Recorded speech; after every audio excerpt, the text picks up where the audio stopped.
apangalo manani uwezi kulikimbia, wakuzuia nani Mola alokupangia.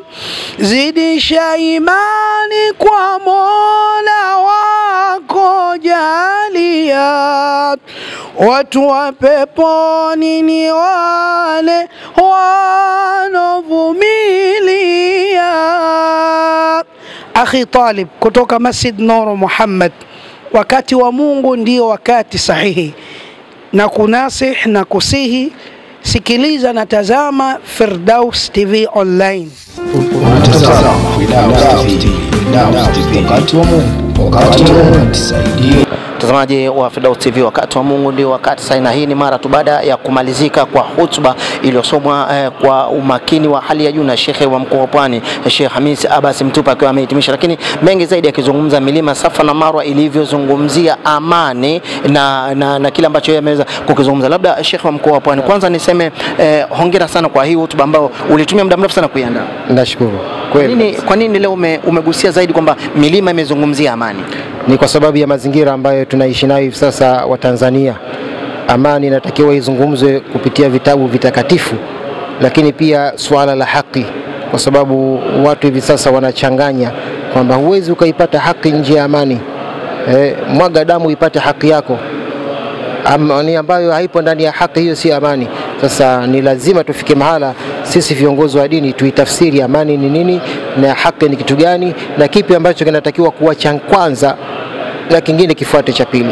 Kwa hiyo lakini pia nikaona katika moja vitu ambavyo ulivigusia pale, namna gani ambavyo Waislamu wamesisitizwa kuendelea kujiombea dua wenyewe kwenye, lakini pia kuombea dua wengine. Hili likoje? Kwa nini umesisitizwa sana Waislamu? Sisi Waislamu ndio ambao tumepewa asrari za dua, zile siri hasa za dua, kwa sababu kila tunachokifanya sisi tunatakiwa kumuomba Mwenyezi Mungu Subhanahu wa Ta'ala, mpaka tunapoingia chooni, tunapotoka. Kuna nyumba iliyokuwa chafu kuliko ni choo, lakini unaingia kwa dua na unatoka kwa dua. Sasa sisi ambao tumepewa ubana wa dua namna hii, pale ambapo tunaona sasa tunapita katika mawimbi mazito, tuna kila sababu ya kuzidisha maombi.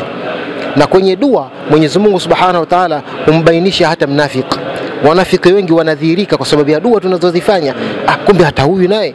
Lakini kupitia dua Mwenyezi Mungu huwa anadhihirisha vile vilivyofichwa katika vifua vya watu ambao tunaona kwamba hawa ni wenzetu, kumbe wameficha vitu ambavyo vigumu. Dua zinakwenda kufichua, lakini dua zinaimarisha amani katika nchi. Dua ni kitu ambacho Mwenyezi Mungu Subhanahu wa Ta'ala tusipomuomba anachukia. Katika watu ambao wanatakiwa kuombewa dua ni viongozi, na hasa wale viongozi ambao wanaongoza mamlaka. Katika upande wa nchi, rais anatakiwa aombewe dua sana. Katika upande wa kidini, kiongozi mkuu wa dini. Kwa hivyo sisi kumwombea rais si swala ambalo labda la uchawa, si swala ambalo labda la kujipendekeza kwake, ni swala ambalo ni matakwa ya kidini, kwa sababu rais akitengemaa, imetengemaa nchi, wametengemaa wale waliokuwa chini yake. Lakini tunapomwombea mabalaa rais akifika mahala akiwa ni katili, ukatili wake hautaishia katika nafsi tu, utafika mpaka ndani ya jamii. Kwa hivyo sisi tunafika mahala kumuomba Mwenyezi Mungu Subhanahu wa Ta'ala, rais ambaye ametupa Daktari Samia Suluhu Hassan, rais mwema, rais mcha Mungu, rais mpole, rais mwenye huruma kwa watu wake, rais ambaye anahangaika mashariki na magharibi kutuletea matukufu ndani ya nchi yetu. Kuna vitu ambavyo uko nje la yusbak havikuwahi kuonekana, havikuwahi kuwepo, leo tunaendelea kuviona. Lakini si hivyo tu, Watanzania ni lazima tuelewe kwamba leo tumepata amani ambayo East Africa haipo, iko hapa.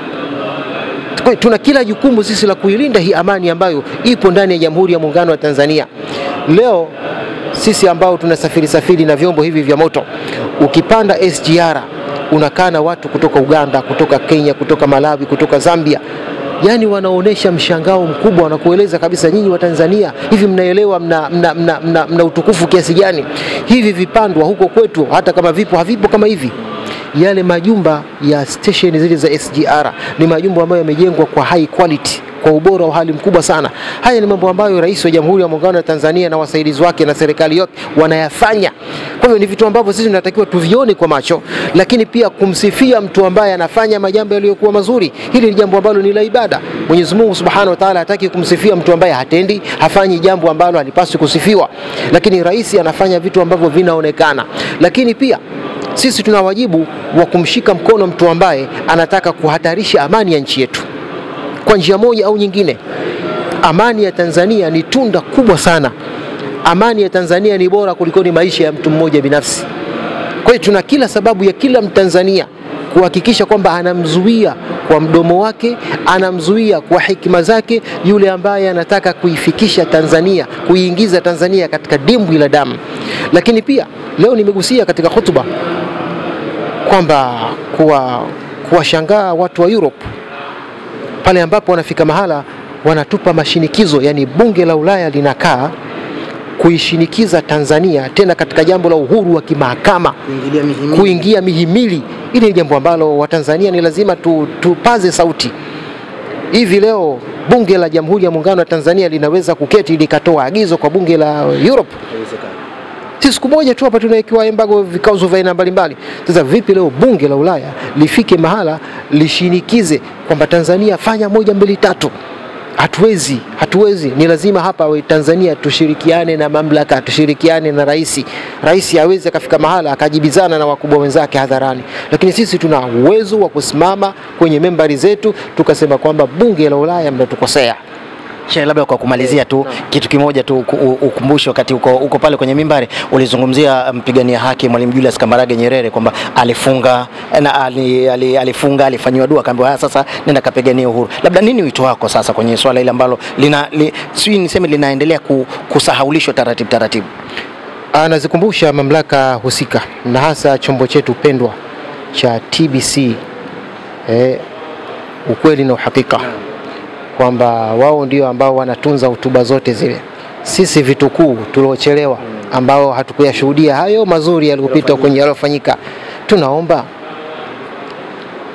ile hotuba ya baba wa taifa aliyokuwa anaelezea yale yote aliyofanyiwa Bagamoyo kwenye nyumba ya Sheikh Sharif mcha Mungu Sheikh Muhammad Ramia, wairudie katika ule usia wa baba. Yale pia anatakiwa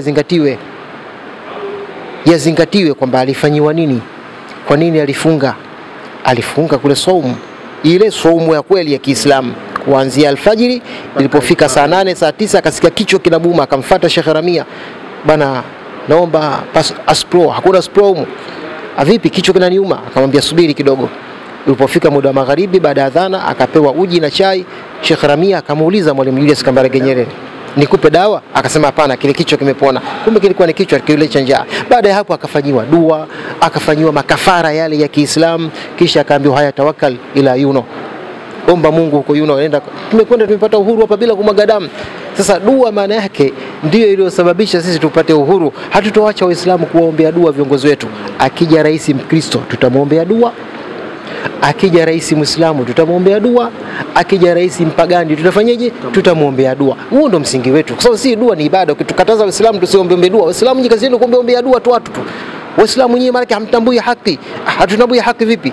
Uwezo ukatufundisha haki sisi Waislamu? Sisi Waislamu ni watu wa kueleza haki wengine.